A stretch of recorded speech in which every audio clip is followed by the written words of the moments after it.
Elliot Broidy is a big-time fundraiser for Republicans, including the president. George Nader was close to the crown princes from Saudi Arabia and the United Arab Emirates. The Associated Press says the two men developed a partnership. The news service gained access to emails between the two. They show Broidy charged Nader $2.5 million. He brags that he used his influence to benefit Saudi Arabia and the UAE. And then, according to the Associated Press, he expected the two countries to sign defense deals with him, possibly for as much as $1 billion. The emails show Broidy worked behind the scenes to host this anti-Qatar conference, published op-eds and stories to do the same, and he bragged he was able to get a bill introduced to sanction Qatar, and a bill requiring the Defense Department to study moving the American air base in Qatar, possibly to Saudi or the UAE. Broidy boasted that he was friends with the Treasury Secretary, writing, quote, "I can help in educating Secretary Mnuchin on the importance of the Treasury Department putting many Qatari individuals and organizations on the applicable sanctions lists."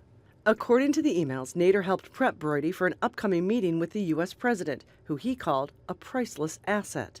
He also urged Broidy to make sure Trump stayed out of the blockade of Qatar, writing, "If POTUS somehow can't be supportive fully on their side, they prefer he let them handle it their way in due process."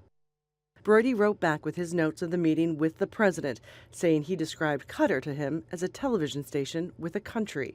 Qatar finances Al Jazeera, and one of the demands of the blockading countries is its closing. Broidy is suing Qatar, accusing it of hacking his emails, a charge they deny.